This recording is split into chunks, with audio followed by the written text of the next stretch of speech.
I'll never forget the look on my son's face when his 7th birthday party turned into a nightmare. It was a perfect Saturday afternoon in Oakwood Grove, our new neighborhood with tidy lawns and top-notch schools. The backyard buzzed with joy kids darting around, high on cake and lemonade, their laughter mixing with pop music from a portable speaker. Bright balloons swayed in the breeze, tied to our fence posts, just enough to make the day feel magical for my boy Liam. We'd only been in this community for a year, and after his mom took a job halfway across the country, this party was meant to be a fresh start, a chance for Liam to make friends and feel at home. I'd spent weeks planning every detail, double-checking the Homeowners Association rules to avoid trouble. I even emailed the HOA board, letting them know the balloons would be gone by sundown. But trouble, it turns out, had a name: Patricia Hensley, or as the neighbors whispered, Patty the Enforcer. Patty was the HOA president, a woman who wielded her tiny slice of power like a scepter.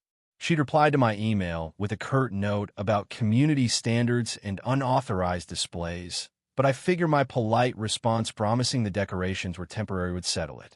I was dead wrong. From the moment the party kicked off, I spotted Patty prowling the street outside her house. Notebook in hand, she'd pause, glare at our balloons, and scribble furiously, her lips pursed like she'd bitten a lemon. A few times, I caught her snapping photos with her phone, treating our little celebration like a crime scene. My neighbor, Mike, leaned over during a game of tag and chuckled, "Don't sweat it. Patty's just the neighborhood watchdog. As long as your grass isn't a quarter-inch too long, she's harmless." But the way her eyes locked onto our yard told me harmless wasn't the word. As the afternoon rolled on, Patty's patrols grew bolder. She'd pace the sidewalk, muttering in her phone loud enough for us to catch phrases like VY Soul Clutter and balloon violations. The other parents started noticing, exchanging uneasy glances as she hovered like a storm cloud. I tried to keep things upbeat, focusing on Liam and his buddies as they played pin the tail on the donkey. "Just ignore her," I told my sister, Emma, who'd flown in for the weekend. "She'll get bored and leave." But Patty wasn't the type to let go. Right as we were about to bring out the birthday cake, she made her move. The side gate, which I'd forgotten to lock in the party chaos, swung open, and there she was, khakis pressed, cardigan pristine, and a pair of scissors gleaming in her hand. Before anyone could blink, she marched to the fence and started snipping. Pop, pop, pop. Each balloon burst like a gunshot, silencing the laughter. Kids froze. Parents gasped. Liam's eyes welled up as his special day unraveled.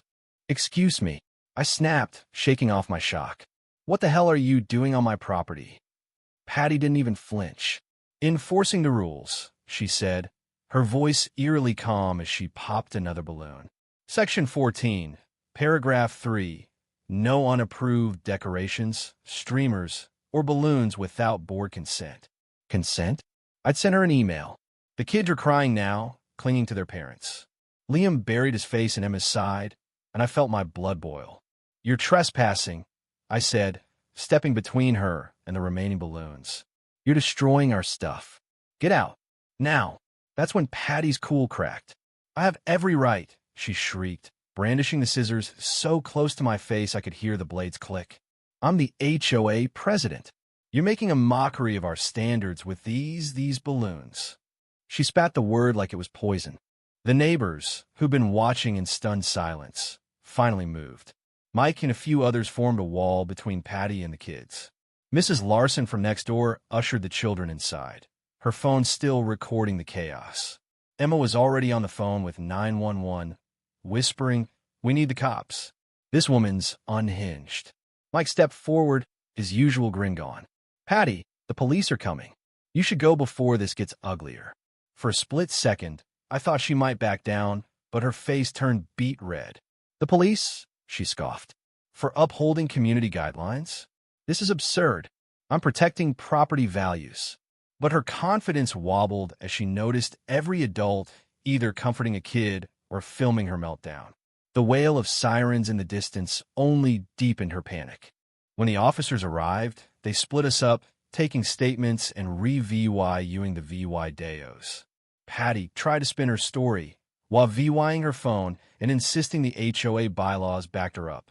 But when an officer asked to see the exact rule banning birthday balloons, she fumbled, scrolling frantically, her hands shaking. "Ma'am," one cop said, his tone firm, "HOA rules don't let you barge on a private property and destroy things. That's trespassing and vandalism." Patty's jaw dropped. "But I'm the president," she sputtered, as if it were a get-out-of-jail-free card. The officer wasn't impressed. "Doesn't give you the right to break the law. Disputes go through notices or fines, not scissors at a kid's party." What happened next felt like a scene from a movie. The officers informed Patty she was under arrest for criminal trespass, vandalism, and disorderly conduct. Her smug facade shattered. "Arrested?"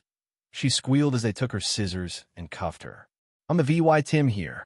I was enforcing the rules." Her protests echoed as they led her to the patrol car, her pastel cardigan now rumpled. The neighbors rallied around us, offering to help restart the party. I hugged Liam tight, promising no one would ruin his day again. As the police car drove off, Mike pulled me aside with a bombshell.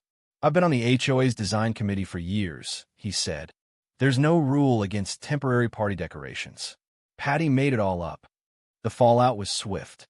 Patty faced charges, and, at her hearing, the judge had zero sympathy after watching videos of crying kids. She got 40 hours of community care VYC, a doula, a $1,000 fine, and a restraining order barring her from our property. But the real justice came at an emergency HOA meeting the next week. Patty showed up, expecting to be defended, only to face a room of fed-up homeowners. For years, she'd bullied the neighborhood with her made-up rules, and now the tide had turned. When the board voted unanimously to boot her as president, her shock was almost comical. "But I protected our property values," she stammered. No one bought it. Looking back, that day wasn't just about a ruined party, it was about a community drawing a line. We rebuilt Liam's celebration, and he still talks about the balloon lady with a mix of awe and giggles. But left me wondering, how far should HOA power go? Was Patty just a control freak, or did she genuinely believe she was SAVYing the neighborhood? And what would you have done if you were there to let her pop those balloons or stopped her cold? Drop your thoughts below, hit that like button if you're Team Liam, and subscribe for more wild neighborhood tales. Let's get this debate rolling. Thank you for taking the time to listen to today's story on Store of Good Stories. If this story touched your heart or made you think, don't forget to hit like and share the video to spread this positive message to more people. And if this is your first time here, make sure to subscribe and turn on the notification bell so you won't miss any of the meaningful stories we share every week. Your support is the biggest motivation for Store of Good Stories to keep bringing heartfelt and valuable stories to you. See you in the next video.